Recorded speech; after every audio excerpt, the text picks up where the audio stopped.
foncier non bâti à 52,97 et la taxe d'habitation à 12,86, qui s'applique évidemment que sur les résidences secondaires, hein, puisque les autres habitations, enfin les résidences principales sont exonérées. Donc voilà, qui est, même si on n'en a pas parlé de ça, effectivement. Non, on n'en a pas parlé, par contre je trouve que c'est conforme à nos engagements, donc je trouve ça très bien. Par contre, effectivement, il me semble d'avoir entendu dire, cette fois-ci, je crains pour l'année suivante, oui. Je pense que tu vas revenir sur ta position. Alors, pour dire deux mots, effectivement, on ne va pas trancher ce soir, donc on reste sur cette proposition. Maintenant, quand on analyse les budgets, notamment le budget de fonctionnement, parce que c'est quand même le cœur du budget, hein, 1,8 million de recettes, 1,7 million de dépenses, en gros, pour faire simple, on voit bien que l'écart se resserre et qu'à un moment donné, comme on l'a dit, il va falloir aller chercher des sous. Donc les leviers qu'une collectivité peut avoir, il n'y en a pas 50 000, c'est soit relever les taxes, hein, enfin les taux. Donc là, je me dis inévitablement, il faut savoir quand même que sur notre mandature, il n'y a pas eu d'augmentation, sur celle de Clermont-Personne, il n'y a pas eu d'augmentation des taux non plus. Une fois peut-être. Mais donc, je veux dire, il va sans doute falloir se résoudre à monter les taux, parce que sinon ça va être compliqué. Ça veut dire qu'il n'y aura pas de possibilité d'investissement. Après, l'État n'oublie pas d'augmenter les bases quand même, donc le contribuable va avoir des augmentations. Je suis d'accord. C'est un problème, c'est Donc que je pense. là où moi je voulais dire qu'il fallait aller chercher des recettes, c'était pas forcément sur les contribuables, mais sur d'autres. Alors effectivement, on a parlé, et on fera une présentation dans un conseil prochainement, notamment sur les parkings payants, qu'est-ce que ça peut rapporter. Donc c'est un levier aussi. Hein. Et puis il faut chercher, mais il y en a peut-être d'autres. Alors il pourrait y avoir un legs aussi, ça serait intéressant. La commune de Languenan a eu un legs de 800 000 euros, je crois, donc c'est bien. Je vais demander à M. Claude.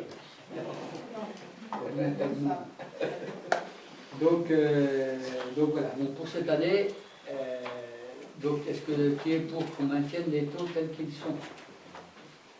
Ok, tout le monde est d'accord. Bien, on va attaquer le gros de la soirée, le budget de la commune.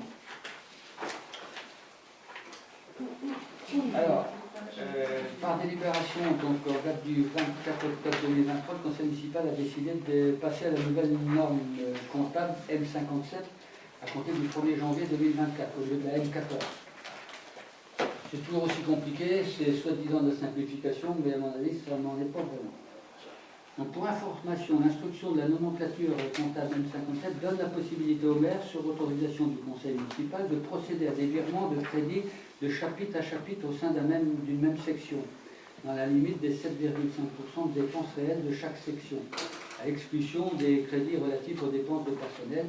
Donc monsieur le maire informe qu'il préfère, moi je préfère effectivement, puisqu'après, on l'a fait l'année dernière, on a fait 2 décisions modificatives, parce qu'on n'avait pas, notamment sur le personnel, on n'avait pas mis suffisamment de crédit, donc on a fait une décision modificative, mais ça va au moins la clarté d'être clair, ça a l'avantage d'être clair, et je souhaite qu'on reste, parce qu'on peut toujours rester sur cette formule-là, je préfère qu'on fasse des décisions modificatives plutôt que de donner l'impression de faire de la bidouille entre les comptes. Donc ça, c'était le premier point. Donc le projet de budget 2024 est présenté sous la nomenclature M57. Donc la section de fonctionnement va s'élever et va s'équilibrer donc à 2 448 079. Les recettes de fonctionnement hors écriture d'ordre entre sections et l'excédent de fonctionnement rapporté, les 690 000 qu'on avait dit tout de suite, s'établissent donc à 1 757 953. Les atténuations de charges sont proposées à 10 000 euros qui correspondent au remboursement sur rémunération des personnels, maladies, accidents. On en a mis moins que l'année dernière parce que je touche du bois, mais j'espère quand même qu'on va pas avoir de malades et d'accidents de travail. Les produits de service 181 550 sont en hausse avec la redevance 2023 versée par camping-car. Parc 22 059. L'indemnité compensatrice mensuelle versée par la Poste, puisque notre agent postal, on récupère 1140 euros par mois. Donc ça marche très bien, c'était sa deuxième journée aujourd'hui et il y a eu pas mal de monde, ça se passe bien. Donc, par rapport, Et on a enfin résolu tous les problèmes informatiques, qui fait que c'est aussi quelque chose qui est positif. L'augmentation des remboursements de frais personnels et d'investissement. Les taxes, alors les impôts et taxes, 1 290 000 et les dotations de participation, 262 803, sont basées sur le réalisé de 2023. Le fonds de compensation de TVA, calculé sur certaines dépenses de fonctionnement de 2022, dont le montant attendu s'élève à 2603. On n'a pas fait énormément d'investissement en 2022. Les autres produits de gestion courante, 13 600, donc, sont en baisse provenant de la suppression de la redevance de l'excédent du budget annexe du camping, puisque effectivement, on l'a dit tout de suite, c'est moins 100 000 €. Les dépenses de fonctionnement donc s'élèvent à un montant de, hors écriture d'ordre entre les sections et hors virement d'investissement, à 250, d'un montant de 255 126. Donc s'établissent à 2 189 617. Alors, c'est pas ce qu'on va dépenser, c'est parce que il y a une réserve effectivement une réserve de 400 et quelques mille qu'on a gardée pour l'année prochaine. C'est pour ça qu'on n'a pas tout basculé cette année, parce que je voudrais qu'on en garde pour l'année prochaine. Et cette dépense, alors combien c'est exactement qu'on a gardé en réserve? 733 000. Oui, c'est ça, peut-être. La provision, c'est ça, Oui. Bon. Alors, les charges à caractère général s'établissent à 546 500. Elles tiennent compte des dépenses réalisées sur l'année 2023, avec une augmentation de plus 63 677. Donc, le transfert des charges électricité ou Internet de l'aire de camping-car a été prévu sur une année entière sur le budget de la commune. Puisqu'effectivement, on a des recettes complémentaires avec camping-car parc, mais on a les dépenses d'électricité. Donc, il faut qu'on regarde de plus près encore. Peut-être qu'il faudra revoir le montant de la redevance. Les charges de personnel s'établissent à 803 000 €. Elles tiennent compte de la mise en place de la prime de pouvoir d'achat exceptionnel versé en février et du recrutement du secrétaire ou de la secrétaire générale et éventuellement de l'intérimaire. Donc, ça tient compte effectivement de ce qu'on a mis, donc ce qu'on appelle nous la charge, la prime de Macron, mais également l'intérimaire qui va être vraisemblablement mis en place pour, en attendant le recrutement définitif de la personne qui va remplacer Barbara. Les atténuations de produits s'établissent à 269 218, c'est toujours le fameux FNJR. Les autres charges de gestion courante s'établissent à 515 000, correspondant à la rémunération des élus. Alors, non, c'est 28 000 € pour les élus et les subventions à attribuer aux associations, et le reste, c'est la fameuse réserve. On ne va pas les dépenser. Vous savez qu'on a diminué quand même la indemnité. Les charges financières, donc, elles passent à 45 000, correspondant aux intérêts des emprunts en cours. Actuellement, c'était 9 000, jusqu'à présent, il y a 9 337 pour les en cours actuellement, et le reste pour les premières mensualités du remboursement des intérêts de l'emprunt 2024. Si on vote l'emprunt. Les charges exceptionnelles, 10 000 €.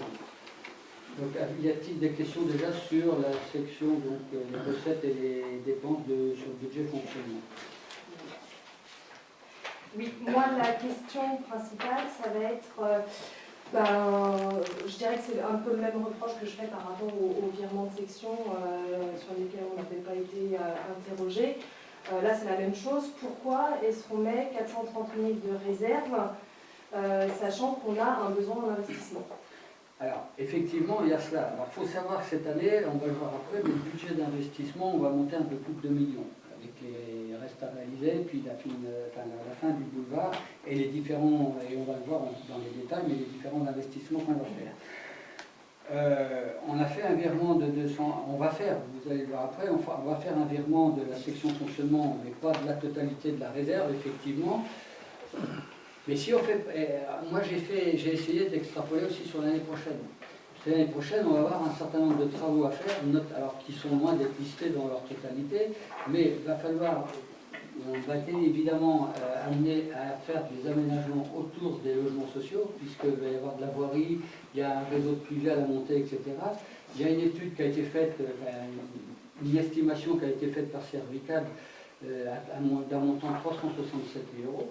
Donc il y a des dépenses et l'année prochaine on arrive déjà, moi j'ai mis donc cette dépense-là, plus des dépenses qu'on peut imaginer qui risquent d'arriver, et on arrive déjà à une dépense de 710 000 l'année prochaine, en plus de ce qu'on va payer les 2 millions.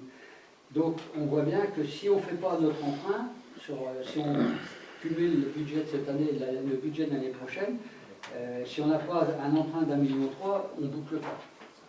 C'est pour ça que j'ai préféré qu'on fasse, c'est ce que j'ai proposé à tout le monde, c'est qu'on fasse un emprunt plus élevé cette année, parce qu'effectivement on aurait pu faire moins, mais on aurait vraisemblablement été obligé d'en faire un l'année prochaine, et je préférais qu'on en fasse un d'un seul coup, et de façon à englober les 2 années, pour pouvoir couvrir les dépenses d'investissement de cette année et de l'année prochaine. Ouais, alors ça, ce qui est vraiment dommage, alors vous avez peut-être discuté entre vous, nous, on a été mis devant le fait accompli il y a 10 jours, sur l'emprunt à 1,3 million. Alors, à quel moment on en a parlé?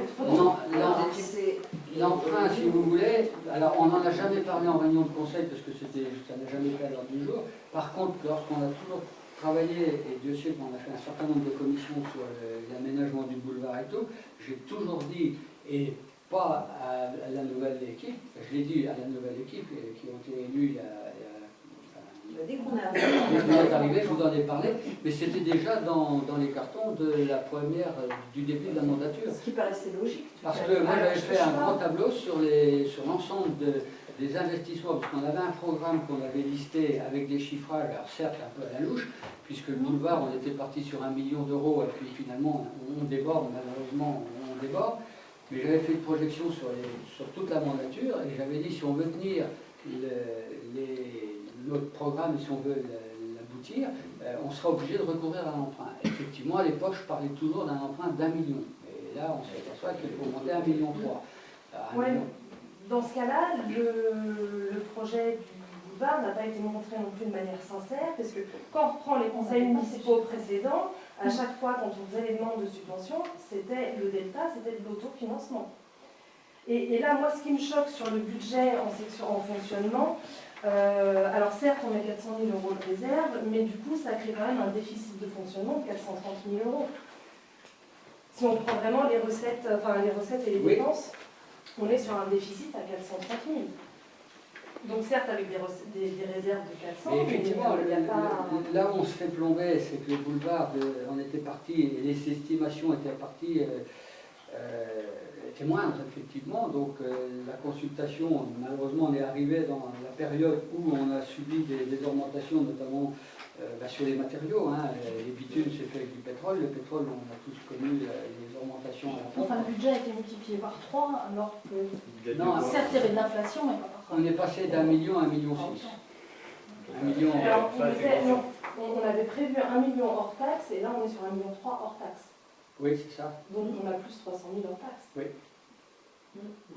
Alors, sachant qu'il y a certaines subventions, là j'ai essayé de repointer un petit peu, parce que du coup forcément, l'emprunt d'1,3 million, je ne vous cache pas que c'est... Enfin, je trouve ça affolant qu'on voit ça à 1,3 million et que nous on en soit avertis 10 jours avant le conseil municipal. Et donc sur les subventions, je regardais un petit peu par rapport à ce qu'on avait voté en conseil municipal, les démarches qui étaient faites. Il y a 400 000 euros de subventions que je ne retrouve pas dans le... Alors, est-ce qu'elles n'ont pas été notifiées? Et dans ce cas-là, on est en attente d'une notification? Ou est-ce que... Alors, on a fait des demandes. Alors, il y a une subvention qui nous a peut-être attribué. Alors, laquelle? C'est le fonds de mobilité active, qui était au niveau gouvernemental, qui devait être très importante. Et qui nous a... Combien? Celle de 350 000 je ne sais plus de combien elle était, mais elle ne nous a pas été octroyée dans la mesure. Alors j'ai demandé un certain nombre d'explications auprès des services de l'État, puisque c'est l'État qui finançait, ça se faisait au niveau du ministère au niveau parisien. Il avait une enveloppe globale, on a découvert qu'il y avait 2 gros projets sur le périmètre de Dinan Aglo, et ils ne voulaient pas financer déjà 2 projets. Donc on s'est fait, ils ont privilégié le projet de Québec. C'est Québec, c'est Québec. Enfin, c'est les raisons qu'on m'a données.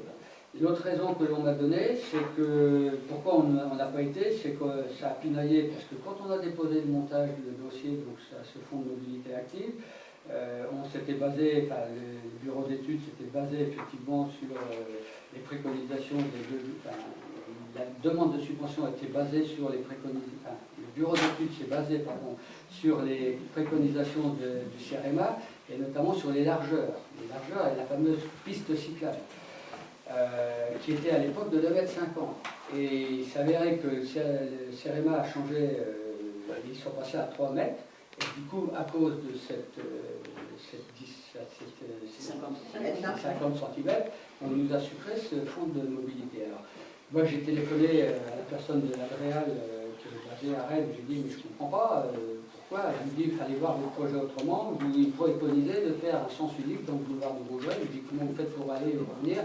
Il me dit vous passez par la grande rue, puis vous redescendez de l'autre côté, ou inversement. J'ai dit vous n'êtes jamais venu à Saint-Jacques, ça se voit, parce que passer les camions et tout par la grande rue, dans un sens ou dans un autre, peu importe, c'est impossible. Donc je lui ai fini par me lui raccrocher au nez parce qu'il m'a un petit peu énervé ce monsieur. Le sous-préfet avec qui je me suis entretenu après, ça l'a bien énervé aussi.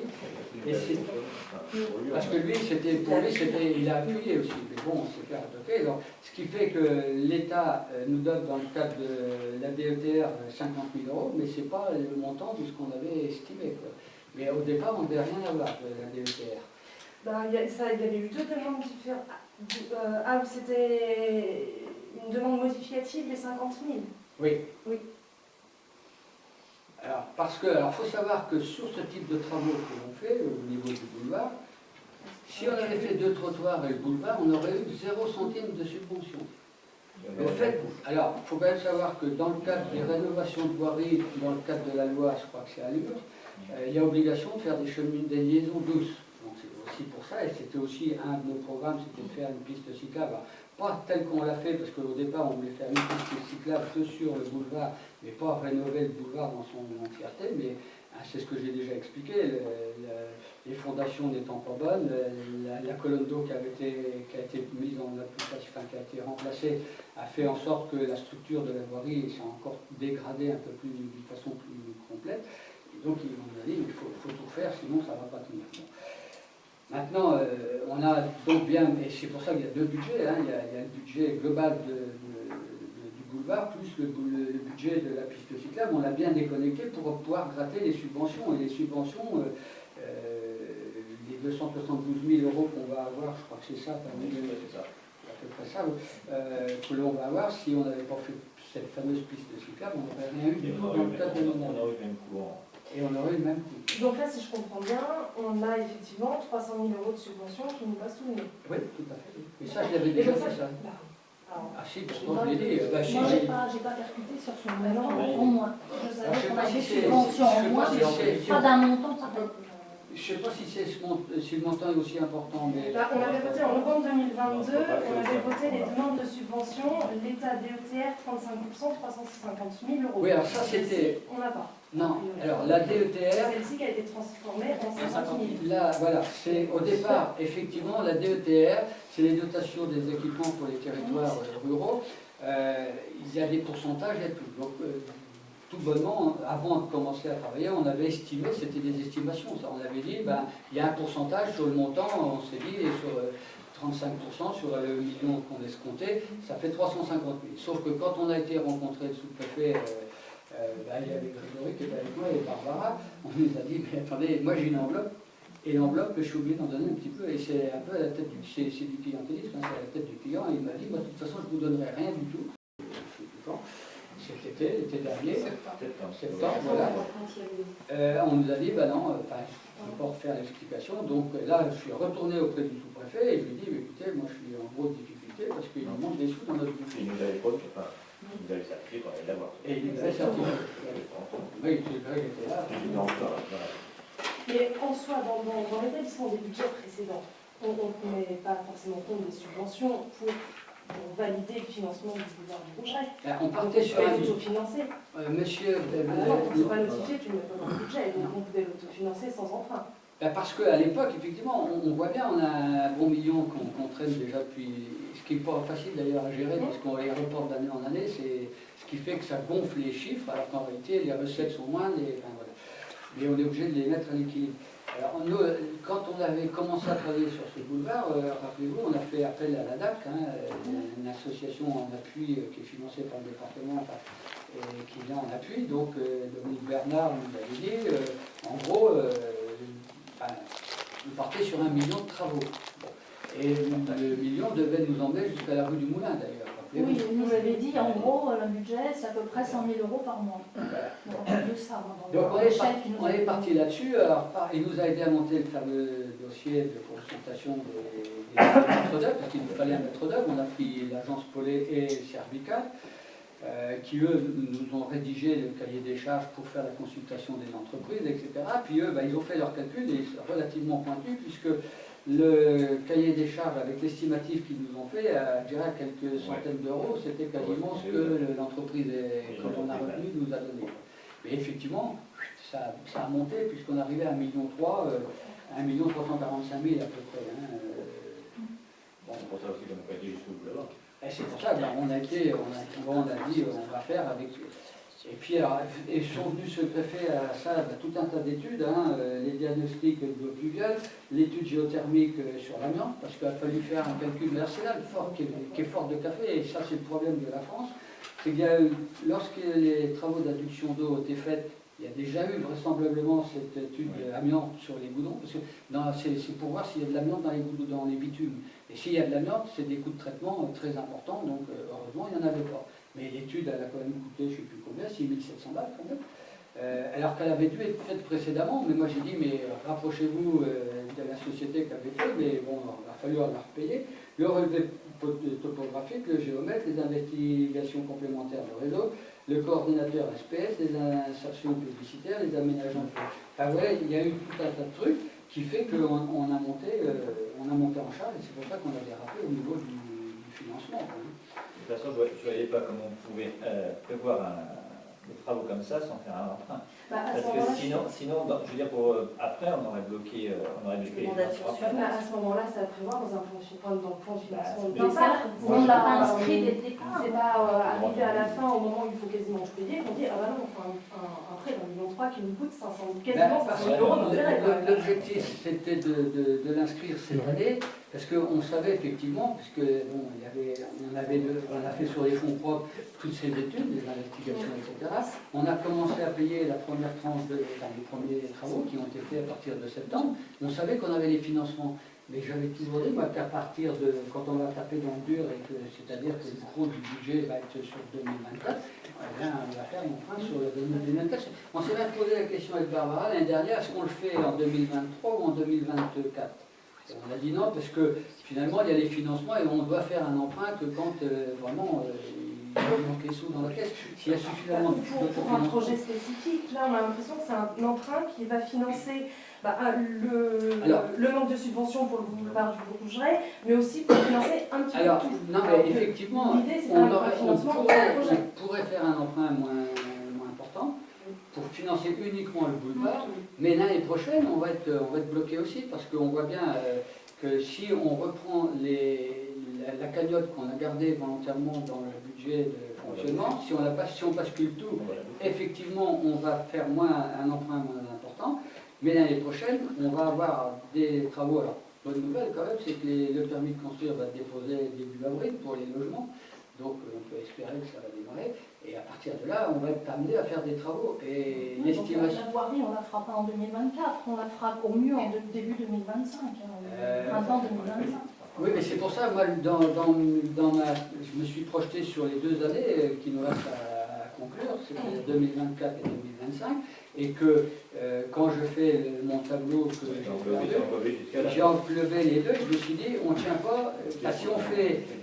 Et c'est pour ça qu'on a mis, à un moment donné, on a dit, il faut le mettre 1,2 million, on a joué sur les curseurs, et puis avec les calculs, et je m'aperçois que si la projection sur les 2 années à venir, sans compter des investissements importants, mais si on fait des travaux qu'on doit imaginer au niveau de cette rue de la Poste, on arrive encore à plus de 700 000 € de travaux l'année prochaine. Et avec le report, le virement de la section de fonctionnement des 433 000, Alors il y aura, effectivement, je n'ai pas compté, il y aura je ne savais pas à l'époque où j'ai fait ce tableau-là, mais il y a le fonds de compensation de TVA qui va monter à 240 et quelques mille, là, si vous l'avez vu. Enfin, il y a des recettes complémentaires, mais je veux dire, mais il y aura d'autres investissements que je n'ai pas notés là-dessus. Il y a plein de trucs qui ne sont pas notés, parce que tous les ans, on voit bien, même sans faire de gros investissements, on arrive à 500-600 000 euros. À un moment donné, il va falloir se calmer, effectivement, mais c'est le propre de beaucoup de collectivités. Je pense qu'on aurait peut-être dû se calmer un peu avant. Oui, peut-être. Maintenant, oui, c'est un choix. Là, on a voulu aller jusqu'au bout. On va aller jusqu'au bout du boulevard, et puis après, il y aura les logements, et ça sera... Après, Après, il y a des crédits qui vont se terminer. Avant, je crois qu'il y a 850 000 euros de crédits qui vont se terminer dans les années à venir, suivant la nature précédente. Donc, voilà. On n'était pas endettés non plus, je veux dire, pour une commune. On était un peu endettés. Alors, on avait les emprunts précédents étaient quand même... La moyenne des collectivités de notre strate, c'est 8,2 années pour se désendetter. Nous, on était en moins d'un an. Donc on est... Alors là, j'ai demandé à Barbara, elle m'a dit c'est trop compliqué à faire, on ne peut pas faire avec le 1 million. Je voulais qu'on fasse avec le 1,3 million, où est-ce que ça nous montait et combien d'années ça nous engageait pour se désendetter. Mais jusqu'à présent, enfin, l'année dernière, encore quand j'ai fait les vœux, on était à moins d'un an pour se désendetter, alors que la moyenne des collectivités de notre strate, on est à 8,2 années. En sachant qu'en 2027, il y a un emprunt qui se termine de 300 000, en 2028, il y a un emprunt de 200 000 qui tombe également, en 2029, 150 000, et en 2033, 200 000. Donc, je veux dire, alors, la prochaine mandature, je dirais qu'ils vont récupérer le F7TVA et tout, ils vont avoir de la trésorerie, et les emprunts tomberont et tout, je dirais que les 1,3 million font que ce sera plus élevé que ce qu'on fait actuellement, mais globalement, on va retomber un petit peu à des niveaux de remboursement d'annuité, que ce soit du capital ou des intérêts, qui vont être à peu près identiques. Moi, je crois qu'Oriane l'a déjà dit, donc ça m'ennuie de voir qu'on va payer en intérêt pratiquement un tiers de ce que coûte le boulevard, déjà.